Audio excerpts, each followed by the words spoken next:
ইস্টবেঙ্গল দল এবার সত্যি সর্বক্ষেত্রে বদল আনার প্রয়াস চালাচ্ছে। বারবার যেমন মিটিং হচ্ছে, পাশাপাশি একাধিক ক্ষেত্রে দেখা যাচ্ছে তারা বদল আনার চেষ্টা করছেন। বিভাস আগরওয়াল তিনি জানিয়েছেন যে গত বছর আমাদের ইস্টবেঙ্গলকে ভুগতে হয়েছে চোট আঘাতে, সে কারণে একটা মেডিকেল এবং রিহ্যাব সেন্টারই নাকি তৈরি করা হবে, যেটা এক্সক্লুসিভলি ফর ইস্টবেঙ্গল এবং প্রথম হবে। এটা কিন্তু সত্যি কথা যে কোনো ভারতীয় ফুটবল ক্লাবের জন্য that will be the first time. এটা খুব বড় খবর। এছাড়াও প্লেয়ারদের আপনাদের ইতিমধ্যে দেখিয়েছি যে প্লেয়ার যথেষ্ট ভালো মানের প্লেয়ার নিয়ে আসা হচ্ছে। গতবারও কিন্তু টিমটা ভালো তৈরি করা হয়েছিল। হ্যাঁ, হতে পারে যে টিমটা ভালো খেলতে পারেনি, মাঠে ফুল ফোটাতে পারেনি। এবার আরও বেশি করে পেশাদারিত্ব বাড়ানো হচ্ছে বিভিন্ন ক্ষেত্রে। ঝুলন গোস্বামীকে কাজে লাগানো হচ্ছে, প্রাক্তন ফুটবলার তুষার রক্ষিত তাকেও কাজে লাগানো হচ্ছে। শোনা যাচ্ছে যে অস্কার ব্রুজোর সঙ্গে তাকে জুড়ে দেওয়া হবে, যাতে এই যে ইস্টবেঙ্গল ফিলিংসটা, ইস্টবেঙ্গল জার্সির কি উত্তাপ, সেটা সদস্য সমর্থকদের সঙ্গে সঙ্গে ফুটবলারদের মধ্যেও সেটা যাতে ছড়িয়ে পড়ে। কারণ এই ফুটবলারদের দেশের বিভিন্ন প্রান্ত থেকে বাছাই করে তুলে নিয়ে আসা হচ্ছে, বিশ্বের বিভিন্ন প্রান্ত থেকে তুলে নিয়ে আসা হচ্ছে, ফলত তারা জার্সির ওজনটা ঠিক জানেন না। সেই কারণেই আরও বেশি করে যাতে ইস্টবেঙ্গলের জার্সির গুরুত্ব বোঝেন এমন প্রাক্তনীদেরকে কিন্তু ব্যবহার করার চেষ্টা করছে তুষার রক্ষিত, ওয়ান অফ দেম। 14 বছর তিনি কিন্তু ইস্টবেঙ্গলে খেলেছেন, এটা ভেবে রাখতে হবে। এর পাশাপাশি গোলকিপার হিসেবেও কিন্তু ইস্টবেঙ্গল চাইছে যে গোলকিপার কোচ যিনি হবেন, he will be the Indian, এবং এক্ষেত্রে অগ্রাধিকার দেওয়া হচ্ছে বাঙালি। ইস্টবেঙ্গল খেলা এমন কোনো গোলকিপার শর্ট লিস্টেড করা হচ্ছে 3 জনকে, যাদের মধ্যে 2 জন তো অতি অবশ্যই বাঙালি, সন্দীপ নন্দী এবং সংগ্রাম মুখোপাধ্যায়।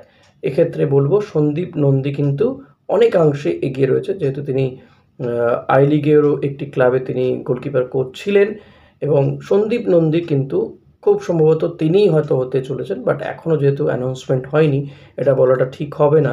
3 জনকে বাছাই করা হয়েছে। Thangboi Singto will take their interview and he will decide who will be the goalkeeper coach of East Bengal club. So please এটা নিয়ে কিন্তু অপেক্ষা আমাদের করতে হবে, আর কিছু দিনের জন্য অপেক্ষা, তারপর গোটা বিষয়টা পরিষ্কার হয়ে আসবে। আরও একটা যে আপডেট দেব, এডমন্ড লালরিন্ডিকা, হ্যাঁ ঠিকই শুনছেন, এই ফরওয়ার্ড, ভারতীয় ফরওয়ার্ড, মিজোরামের ফুটবলার, ইন্টারকাশির হয়ে খেলেছে গত বছরও। 24-25 সালটা ভালোই কেটেছে তার। 16টা ম্যাচে 5টা মতো গোল, 6টা অ্যাসিস্ট রয়েছে। সেই এডমন্ড লালরিন্ডিকা আবার ইস্টবেঙ্গলে, আবার কেন বললাম, ইস্টবেঙ্গলে আগে খেলেছে এই প্লেয়ারটি। এডমন্ড লালরিন্ডিকা 2020 সালে ইস্টবেঙ্গলের হয়ে খেলেছে, বেঙ্গালুরু এফসির হয়ে খেলেছে, এবং সদ্য যে ভারতীয় দলে ক্যাম্প বসতে চলেছে সেখানেও কিন্তু ডাক পেয়েছে। ইন্ডিয়া আন্ডার-16, আন্ডার-19 টিমেও খেলেছে এডমন্ড লালরিন্ডিকা। এখন প্রশ্ন উঠতে পারে যে ভারতীয় স্ট্রাইকার ডেভিড লালহানসাঙ্গা তো রয়েছে, তাহলে আবার এডমন্ড লালরিন্ডিকা কেন? দেখুন, আমি আগেও বলেছিলাম যে এডমন্ডের সঙ্গে ইস্টবেঙ্গল কথা বলছে, তবে একটা কোথাও সমস্যা থাকছিল যে ইন্টারকাশি কি আদৌ তারা আইএসএল খেলবে নাকি খেলবে না। একটা সময় মনে হচ্ছিল যদি না খেলে তাহলে তো ইস্টবেঙ্গলে জয়েন করবে, কিন্তু শোনা যাচ্ছে যে ইন্টারকাশি নয়, এডমন্ড লালরিন্ডিকা তিনি ইস্টবেঙ্গলকেই চুজ করেছেন, এবং ইস্টবেঙ্গল জার্সিতেই আগামী বছর দেখা যাবে। তো 2 জন ভারতীয় ফরওয়ার্ড, এবার লড়াইটা হবে কে চান্স পাবে, এডমন্ড লালরিন্ডিকা নাকি ডেভিড লালহানসাঙ্গা। দেখুন, ডেভিডকে কিন্তু অস্কার ব্রুজো যথেষ্ট স্নেহ করেন, ভালোবাসেন, কিন্তু এটা ঠিক যে বিদেশিদের বাদ দিয়ে তাকে নামাতে চান না। তো আবার এডমন্ড লালরিন্ডিকা আসাতে নিঃসন্দেহে এই বিতর্কটা উঠবে যে তাহলে কাকে তিনি নামাবেন, নাকি এই 2 জন প্লেয়ারকে বসিয়ে রাখা হবে রিজার্ভ বেঞ্চে। আমার তো তা মনে হয় না, কারণ দেখুন লালরিন্ডিকাকে অতি অবশ্যই বলবো সিএফএলে তাকে খেলানো হবে, এটা আমার মনে হয়। ডেভিডকে যেমনভাবে খেলানো হয়েছে কয়েকটি ম্যাচে, লালরিন্ডিকাকেও খেলানো হবে, এবং পারফরমেন্স ভালো থাকলে অতি অবশ্যই তাকে নিচ্ছে যখন, থাংবই সিংটো এক্ষেত্রে গুরুত্বপূর্ণ ভূমিকা পালন করছে, তাকে যখন নিচ্ছে ম্যাচেও হয়তো খেলানো হবে, তেমন কিছু পরিকল্পনা আছে বলেই না নেওয়া হচ্ছে। এবং ডেভিডকে তো ছাড়া হচ্ছে না, ডেভিডকে যে ছাড়া হচ্ছে এমন কোনো কথা নেই। একজন স্ট্রাইকারের সঙ্গে কথা হয়েছে যে ইস্টবেঙ্গল যে শর্ট লিস্টেড করেছে তার মধ্যে একজন ব্রাজিলিয়ান স্ট্রাইকার রয়েছেন, গুস্তাভো, তার কথা আপনাদের ইতিমধ্যেই জানিয়েছি।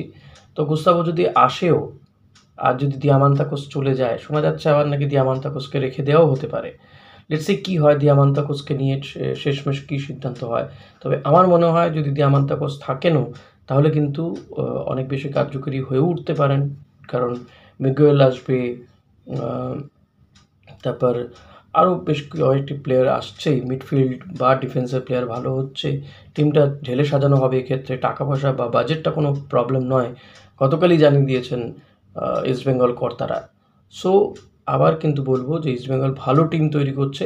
তো এডমুন্ড লালরিন্ডিকা তিনি ইস্টবেঙ্গল টিমে জয়েন করাতে আপনাদের কি মনে হচ্ছে, কি রিয়াকশন আপনাদের, অতি অবশ্যই জানাতে ভুলবেন না। তো প্লিজ কমেন্ট করুন আর শেয়ার করুন ভিডিওটা প্রচুর প্রচুর। নমস্কার।